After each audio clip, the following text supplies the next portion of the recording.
सुबह की 4 बजे की रसोई, एक भावनात्मक कहानी जो ममता, त्याग और परिवार की गरिमा को दर्शाती है। योजक चिन्ह, योजक चिन्ह, योजक चिन्ह। अभी अभी घड़ी ने 4 का घंटा बजाया था। सारा मोहल्ला गहरी नींद में डूबा हुआ था। बाहर हल्का कोहरा छाया हुआ था और सर्द हवा खिड़कियों की दरारों से अंदर घुसने की कोशिश कर रही थी। पर घर के भीतर एक कोना था जहां गर्माहट, हलचल और सौंधी खुशबू थी। रसोई घर। कमलेश की माँ, जिन्हें सब मम्मी जी कहकर बुलाते थे, हर रोज की तरह आज भी 4 बजे उठ चुकी थी। उम्र 55 के पार हो चली थी, लेकिन सुबह उठते वक्त चेहरे पर एक अजीब सी शांति और संकल्प होता था। हाथ में चाय का प्याला लिए वो रसोई में खड़ी थी। उनके चेहरे पर हल्की मुस्कान थी और आंखों में ममता की झलक। आज उनका बेटा कमलेश सरकारी नौकरी की इंटरव्यू के लिए दिल्ली जा रहा था। माँ जानती थी कि ये दिन उनके बेटे के लिए बहुत बड़ा है, इसलिए सब कुछ परफेक्ट होना चाहिए।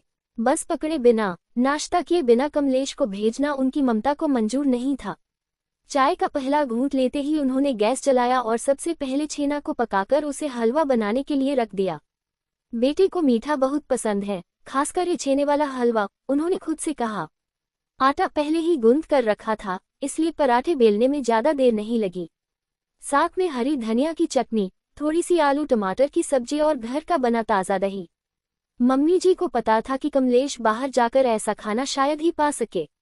जैसे जैसे रसोई से खुशबुएं बाहर की ओर फैलने लगी, वैसी ही ममता भी दीवारों से टकरा टकरा कर घर के हर कोने में फैल गई। ये कोई खास दिन नहीं था, पर एक माँ के लिए उसका हर दिन खास होता है जब बात उसकी संतान की होती है। थोड़ी ही देर में रसोई में हल्के कदमों की आहट हुई। माँ, आप फिर से इतनी सुबह उठ गईं? कमलेश ने नींद भरी आंखों से कहा। हाँ बेटा, तुम्हें दिल्ली जाना है न, वो भी इंटरव्यू के लिए। भूखे पेट कैसे भेज दूं? मम्मी जी ने मुस्कुराते हुए पराठा तवे पर पलटा। कमलेश थोड़ा भावुक हो गया। उसे याद आया, जब वह छोटा था तब भी माँ हर परीक्षा के दिन 4 बजे उठकर उसे दूध और बादाम देती थी। कॉलेज के दिनों में भी जब वह हॉस्टल से घर आता था तो रसोई घर से वही सौंधी खुशबू आती थी। अब जब वह बड़ा हो गया है तब भी माँ की वही आदतें, वही प्यार बरकरार है। माँ, आप थकती नहीं हो? उसने प्यार से पूछा। मम्मी जी ने हल्का सा हंसते हुए जवाब दिया, माँ बनने के बाद थकान का कोई मतलब नहीं रहता बेटा। जब तक तुम लोग अच्छे से खाओगे, मुस्कुराओगे, हमें लगता है कि हम अमीर हैं। कमलेश कुछ कह नहीं पाया। वह बस माँ के पास जाकर बैठ गया और उनका हाथ पकड़ लिया। थोड़ी देर में बाकी घर भी जागने लगा। छोटी बहन स्कूल के लिए तैयार होने लगी। पापा अखबार लेकर बैठक में बैठ गए, लेकिन सबकी नजरें रसोई घर की ओर थीं, क्योंकि वहां सिर्फ खाना नहीं बन रहा था, वहां प्यार, त्याग, ममता और एक माँ का आशीर्वाद पक रहा था। कमलेश जब दिल्ली रवाना होने को हुआ, माँ ने टिफिन में गर्मागर्म पराठे और हलवा पैक कर दिया। साथ में रखा एक छोटा सा लाल धागा जिसमें माँ की दुआएं बंधी थीं। रेलवे स्टेशन पर उतरते समय कमलेश ने फोन पर सिर्फ इतना कहा, माँ, सुबह की 4 बजे की आपकी रसोई ने मुझे आज फिर से जीतने की ताकत दे दी। सीख, माँ की रसोई सिर्फ खाना नहीं बनाती, वह भविष्य गढ़ती है। सुबह के 4 बजे की रसोई शायद दुनिया के लिए छोटी बात हो, पर एक माँ के लिए वही उसके प्यार का सबसे सुंदर रूप है। तीखा खाने वाली बहू भाग 2। हास्य और भावनाओं से भरपूर एक पारिवारिक कहानी। गांव की गलियों में अब भी रमेश काका की बहू की चर्चा थी, वही बहू जो तीखा खाने वाली बहू के नाम से मशहूर हो गई थी। गांव की औरतें अक्सर हंसते हुए कहती, अरे भाई, अगर सासू माँ ने मिर्ची जरा कम कर दी तो बहू जी रूठ जाती है। लेकिन ये किस्सा अभी खत्म नहीं हुआ था। ये तो बस शुरुआत थी। नई मुसीबत। सावन का महीना था और पूरे गांव में मेले की तैयारियां जोरों पर थीं। इस बार पंचायत ने तीखी चटनी प्रतियोगिता रखी थी, जिसमें गांव की औरतें अपनी सबसे तीखी चटनी बनाकर लाने वाली थीं। विजेता को मिलेगा तांबे का तसला और पूरे गांव में नाम।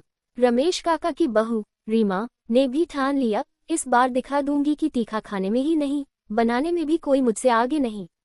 रीमा की तैयारी। रीमा सुबह सुबह उठ गई। मिर्ची पीसने के लिए उसने सबसे तेजी वाली गुंटूर मिर्च मंगवाई थी। उसके पास सास से मिली एक पुरानी नींबू और हरी मिर्च वाली पारंपरिक रेसिपी थी, जिसे कभी काका की माँ बनाती थी।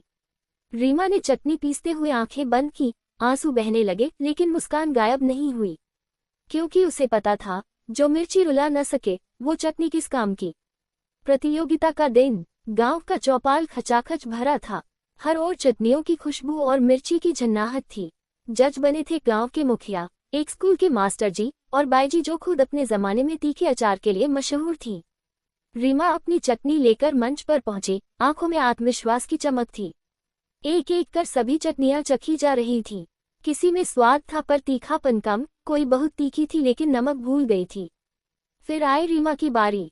मुखिया जी ने पहला चम्मच लिया और बस उनकी आंखें भर आईं। मास्टर जी ने दूसरा चम्मच लिया और खांसते खांसते बोले, वाह रे रीमा बहू, ये चटनी नहीं, आग का गोला है। बाईजी तो हंसते हुए बोली, मिर्ची में भी स्वाद है और मुंह में पानी ला देने वाली बात है। ये तो कला है बहू, कला। इनाम और इज्जत। रीमा विजेता घोषित हुई। उसे मिला तांबे का तसला और गांव भर की वाहवाही। सासू माँ ने भी मंच पर आकर कहा, पहले सोचा था कि बहू सिर्फ तीखा खा लेती है, अब मान गई कि बहू ने पूरे खानदान की नाक बचा ली। रीमा मुस्कुराई और बोली, मां जी, तीखा खाना तो मेरी आदत है, लेकिन तीखा बनाना आपकी दी हुई रेसिपी का कमाल है।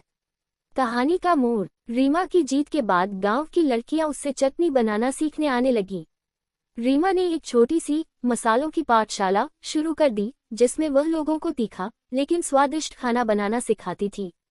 धीरे धीरे रीमा का नाम पूरे जिले में फैल गया।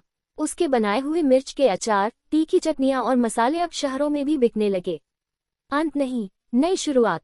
आज गांव में जब कोई नई बहू आती है तो सबसे पहले वो रीमा की पाठशाला जाती है और रीमा मुस्कुराकर कहती है, ग्रेटर दैन तीखा सिर्फ जुबान जलाने के लिए नहीं होता, अगर प्यार और मेहनत से बनाओ तो वो हर दिल को छू जाता है। सीख। कभी कभी हमारी सबसे साधारण आदतें ही हमें सबसे अलग बना देती हैं, बस जरूरत होती है आत्मविश्वास और सही दिशा की।